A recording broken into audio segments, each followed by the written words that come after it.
বউ বাবা মা দেখতে পেলে বউ ছেড়ে দেন, বউ দরকার, বউ গেলে বউ পাবো, কিন্তু বাবা মা আপনি পৃথিবীতে দেখাচ্ছে এই বাবা মা খারাপ হবে না। আজকে আমরা পুরুষ কিন্তু কতটা নির্যাতিত হই জানেন, ঘরের মধ্যে নির্যাতিত হয়। পুরুষ কিন্তু ছেলেদের কাছে বাইরের সমাজের কাছে বলতে পারেন আমার বউ আমাকে মারে, কি আমার মায়ের কাছে গেলে আমার বউ হলে ঘরের দরজা বন্ধ করে তো বাইরে দাঁড়িয়ে হয়। অনেক স্বামী দেখবেন বাবার কাছে বাপের কথা বাইরে দরজার সামনে দাঁড়িয়ে রাখে, কারণ তাকে কয় তার সাথে কথা বলার সম্পর্ক রাখে না, শ্বশুর বাড়ির লোকের সাথে কথা বলা যাবে না, তার বাবা মাকে দেখতে হবে। আজকে এই কারণে ক্লিয়ার করলাম যে রিয়ামণি কালকে অভিযোগ করছে সম্পূর্ণ মিথ্যে বানোয়ার। সে যদি কোরআন শরীফ হাটত করলে বলতে পারে যে সে তার বাবা মা, যে আমার বাবা হসপিটালে থাকলে সে আইসিতে ছিল, সে গেছিল দেখা সেবা করছে, এবং মনে করেন সে মিউজিক ভিডিও গুলো করছে, সে আগেকার কথা বলছে, সে এইগুলো যে এখনকার হয় না হয় সে কোরআন শরীফে হাত দিয়ে কথাগুলো প্রমাণ করে আপনি। আর আমি যদি কোনো মিথ্যে কথা বলি বলে আল্লাহ আমার জবান বন্ধ করে দেয়, আমার এই কথাগুলো মিথ্যে, আল্লাহ আমার জবান বন্ধ করে দেয়। আচ্ছা, রিয়ামণি বলছে যে এইখানে আপনি বলছেন যে আসেনি কেন, মানে আমার বাবা মারা যাওয়ার পরও আসেনি কেন। সে বলছে তার প্রাণ নাশের হুমকি ছিল, আপনি নাকি তাকে খুন করে ফেলবেন এরকম সে বলছে। আমার বাবার লাশ কান্দে বাদ দিয়ে আমি তাকে হত্যা করতে যাবো, আমি বাবার শোকে আমি লাশ নিয়ে আমি ব্যস্ত তাকে আমি হত্যা করতে যাবো। এগুলো তাদের শোনেন, একটা লোক সে আসেনি, সে বাবা মরার জন্য আর 1 মাস পরে থাকলো, তখনও সে আসলো না, সামান্য সেই দিন সে কিভাবে আসলো। আচ্ছা হিরো আলম ভাই, আপনার এই রিয়ামণি কত সালে বিয়ে করেছিলেন? আমার 3 বছর চলে। মানে উনি কি তৃতীয় স্ত্রী ছিলেন আপনার? হ্যাঁ। আর ওনার কত নম্বর স্বামী আপনি? 2 নম্বর।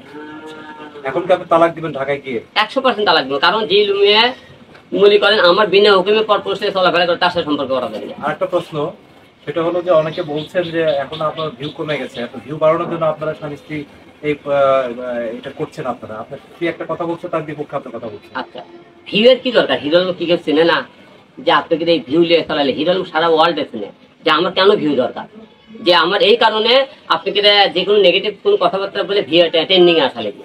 আমি কি আজকে একবার ট্রেন্ডিং এ আসছি? প্রতি বছরে এমন কোনো না কোনো বিষয় ট্রেন্ডিং এ থাকে, তাহলে আমার এই বিষয়ে ট্রেন্ডিং এ কেন থাকা? ভিউয়ের ব্যবসার কারণে। একটা বিষয় হলো আপনারা রিয়ামণির কোনো সন্তান আছে কিনা? আমার এই রিয়ামণির কোনো সন্তান না, কিন্তু রিয়ামণি আগে পক্ষের একটা সন্তান আছে। একটাই সন্তান? একটা মেয়ে। ছেলে না মেয়ে? মেয়ে। বয়স কত? 3 বছর। কিসব 3 বছর না? এটা কি প্রথম স্ত্রী না দ্বিতীয় স্ত্রী সন্তান? আর প্রথম স্বামীর সন্তান। আপনার সন্তান না? না না না। আপনি নিজস্ব কোনো সন্তান না? না না না, আমাদের প্রথম স্ত্রী ছিল সুমি। জেল খাটার পরে সুমির সাথে কিন্তু আমার কোনো সম্পর্ক, সুমির সবার সাথে আর কোনো সম্পর্ক থাকে না।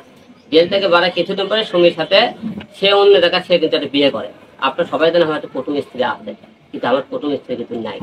এবং আমার মা বাবা এবং আমার সন্তানরা অনেক চেষ্টা করছে তাকে ফিরানো, সে কিন্তু আসেনি।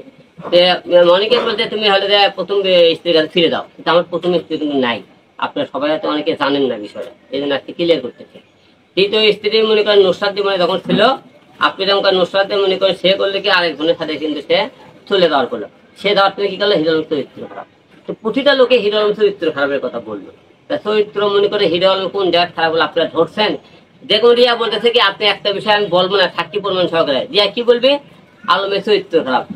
তারপরে হলে মনে করে সে হলে যে আর একটা বিয়ে করছে, পর পুরুষ ইয়ে করছে, এগুলো আপনি অভিযোগ দেখেছেন। বিয়ে করলে বিয়ে সাক্ষী প্রমাণ দেখাতে বলবে রিয়াদুল বলে, কোন মেয়ের সাথে আমি পরে কে করেছে সব মেয়ে সাক্ষী প্রমাণ দেখাতে বলবে। তাহলে দেন সে বলে না হ্যাঁ ইদুল ভাই দেখেন বিয়ে করতে কাগজ দেখেন, এই যে মেয়ে এই মেয়ে দেন দেখাতে পারে। যে কোনো ছেলে মেয়ে কি আমার পরিবারের পাশে কেউ পাশে দাঁড়ায় সে বলবে সে তার বউ। আমার কথা যে সমস্ত কথাগুলো বলছে রিয়া মনে যে মনে করে সে কিন্তু বারে ড্যান্স করতো, সেখান থেকে তার সাথে পরিচয় হয়, সেখান থেকে তাকে নিয়ে আসে আমি 3 নামকে নিয়ে আসে আমার ঘরে স্থান দিই। যখন যেহেতু আমার পরিবারে কেউ নেই, যখনই দেখলাম রিয়ামণি এবং ওকে একটা কথা বলবেন, উনি যে বলে যে আমি এই গানগুলো আগেকার, আপনারা এই তারিখগুলো আবারও বলছে, তারিখগুলো ফেলে 14, 15, 16, 10, 12 এই তারিখগুলো ফেলে করেন যখন আমার বাবা আইসিতে ছিল।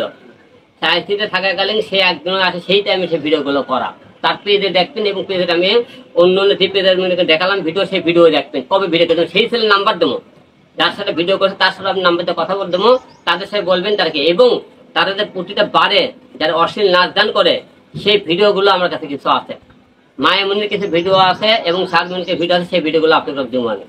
বর্তমানে এই মুহূর্তে যে বাচ্চা আমি ঢাকায়, আমি হলে যে আমার বাবা মারা গেলে আমি হসপিটাল থেকে চলে আসছি, আমি আপনাকে সাংবাদিক ভিডিওগুলো দেবো, তার অশ্লীল কারবারগুলো।